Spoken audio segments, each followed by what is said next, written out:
Hello, welcome again. We are solving Indian Forest Services Mechanical Engineering paper 2 of year 2009. Question number 4 is for some high degree of research work in the field of medicine, liquid nitrogen is stored in a spherical thin walled metallic container at 100 degree Celsius. The container has a diameter of 0.8 meter and is covered with an evacuated reflective insulation composed of silica powder. K is equal to 0.0017 watt per meter per degree Kelvin. The insulation is 35 thick and the outer surface is exposed to ambient air at 30 degrees Celsius.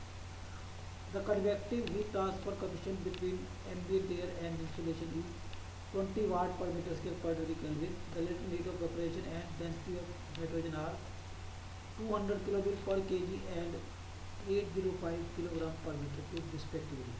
Work out the following. 1. Sketch the system and the thermal circuit. Write the assumptions made. 2. Rate of heat transfer to the liquid nitrogen. 3. Rate of heat boil off and loss per day. So here this is your container having inside diameter as 0.8 meter and inside radius as 0.4 meter, containing nitrogen at 100 degree Kelvin, thickness 35 and conductivity of the thickness of the insulation is 35 and conductivity of insulation is 0.0017 watt per meter per degree Kelvin. Outside temperature is 30 degrees Celsius or 303 Kelvin, and resistances are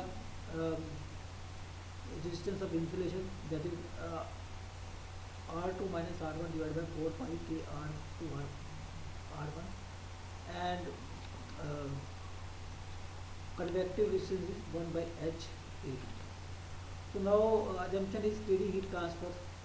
First assumption is steady heat transfer and second assumption is distance of metallic part in insulation. So here we are taking only the insulation, not this metallic part of the container. So these are the two assumptions, and this is the circuit, and this is the liquid nitrogen and outside and insulation. So this is the answer to first part.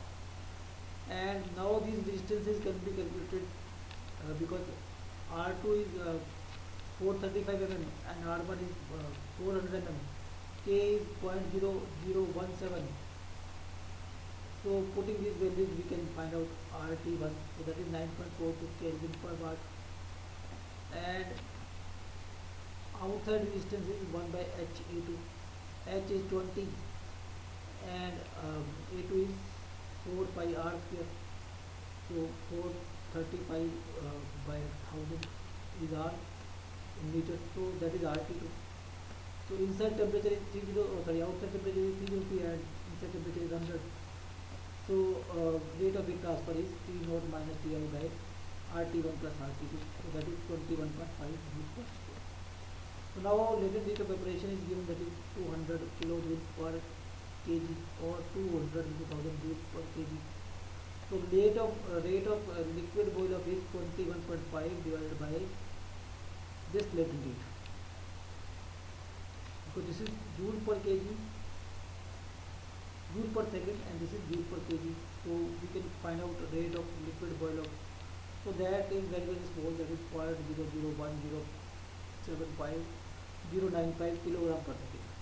Now we will calculate, that is per second, so we will calculate per day. So per day, to calculate per day we have to multiply it by 3624, so that comes out 9.28 kg per day. So that is the rate of liquid boil off per day. Okay, so that is the answer third part, and that is the answer to second part.